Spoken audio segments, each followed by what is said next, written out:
स्वागत है दोस्तों इस ओशो की महफिल में गाँव में आयोजित इस ओशो फेस्टिवल के द्वितीय वर्ष में आप सबका बहुत बहुत प्रेमपूर्ण स्वागत है, वंदन है, अभिनंदन है, आपको चंदन है। बात तो बड़ी थोड़ी सी है कि पिछली बार जब दिसंबर में यहाँ पे आयोजक मित्रों ने खासकर जो यहाँ बैठे हैं हमारे, इनको चंदू स्वामी के नाम से जाना जाता है, उसका इन्होंने आयोजन किया, मैं उसमें भी था, है ना। तो किसी चीज का सातत्य रखना, किसी चीज को मतलब लगातार करते रहना, ये बहुत बड़ी बात होती है।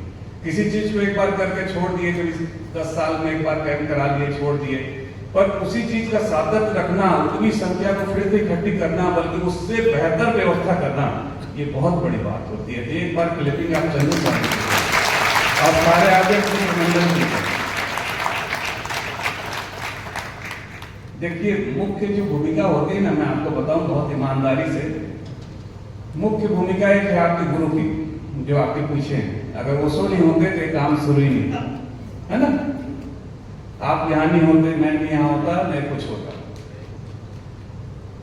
दूसरी जो भूमिका होती है, वो जो सबसे महत्वपूर्ण भूमिका होती है, वो है ध्यान कि अगर आप ध्यान करते हैं तभी आपके हृदय में करुणा जगती है, आपके हृदय में प्रेम जगता है, आपके हृदय में भक्ति जगती है, आपके हृदय में दान की प्रवृत्ति आती है।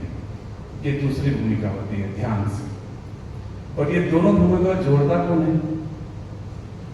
अगर बुद्ध भी हो, गुरु भी हो और इधर ध्यान भी हो, तो बीच की भूमिका को जो जोड़ता है वो है आयोजन। इसको याद रखिएगा, सबसे जो महत्वपूर्ण कड़ी होती है वो बीच का पुल होता है। एक तरफ गुरु है, एक तरफ ध्यान है।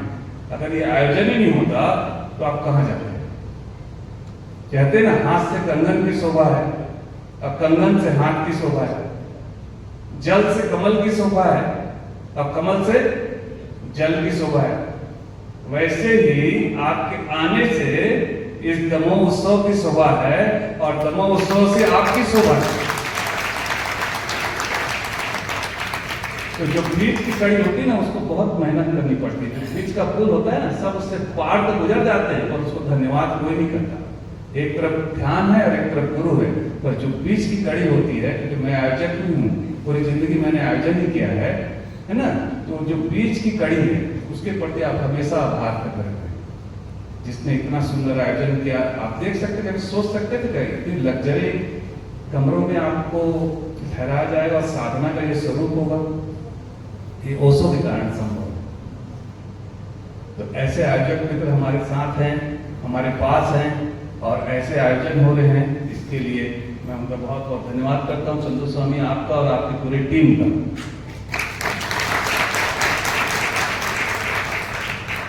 बहुत से नाम है टीम में, अगर मैं सबका नाम लूं तो हो सकता है छूट जाए, नाराज जाए, तो मैं कर रहा हूं चंदू स्वामी और उनकी पूरी टीम। भाई अब क्रेडिट तो सेनापति को जाता है ना, अगर लड़ाई हारी जाए या जीती जाए तो ये सातत्य रखना, मैं इसलिए कह रहा हूं कि आयोजन करना सबसे कठिन काम है। संचालन करना, यहाँ तो अभी चेला कम है, गुरु ज्यादा है। चेला खोजना मुश्किल है। तो ये महत्वपूर्ण कड़ी है, जो अपना तन देते हैं, मन देते हैं, धन देते हैं। और 3 महीना पहले इन्होंने मेरे को फोन किया था कि इसको करना है करके, और 3 महीना से मैं लगातार इनके संपर्क में, और 3 महीना से लगातार ये सोए नहीं है। हर रोज आप सोच सकते हैं इतने लोगों को इकट्ठा करना एक साथ के भारत में नहीं हुआ है संभव, आज तक नहीं हुआ। तो एक बार बजा दीजिए,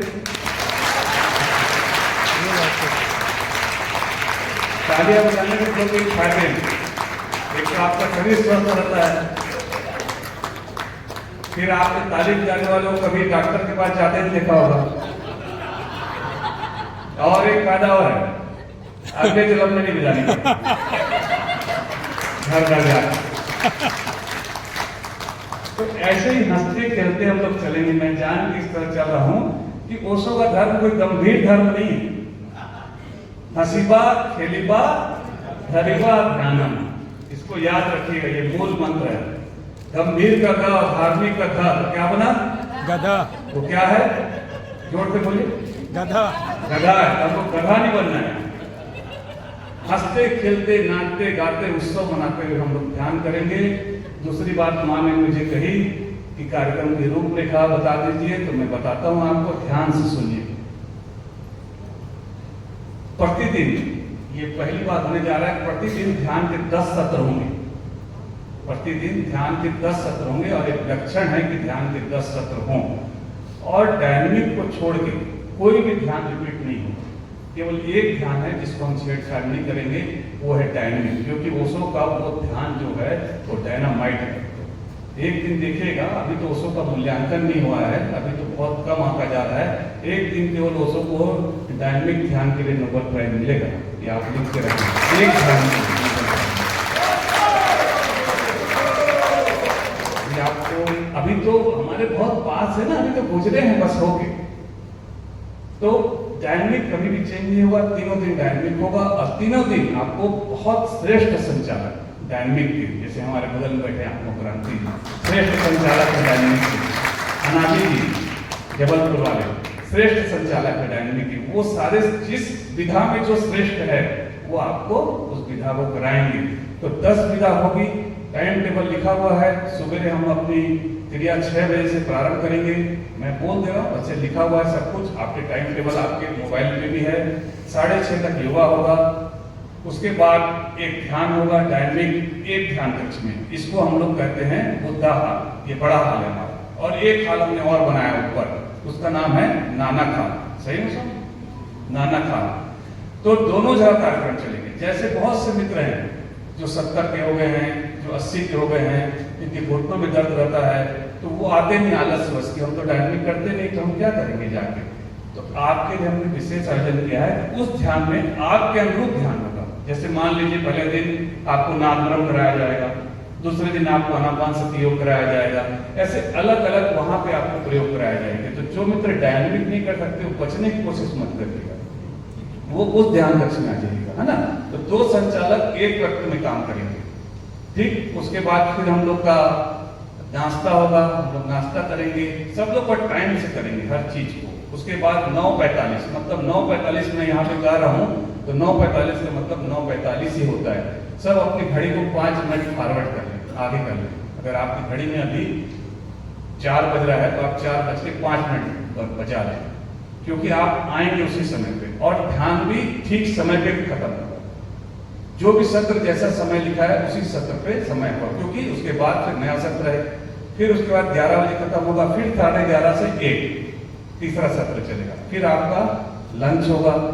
तो कितने ध्यान कर लिए हमने लंच के पहले? इधर 5 ध्यान चलेंगे लंच के पहले, ठीक है।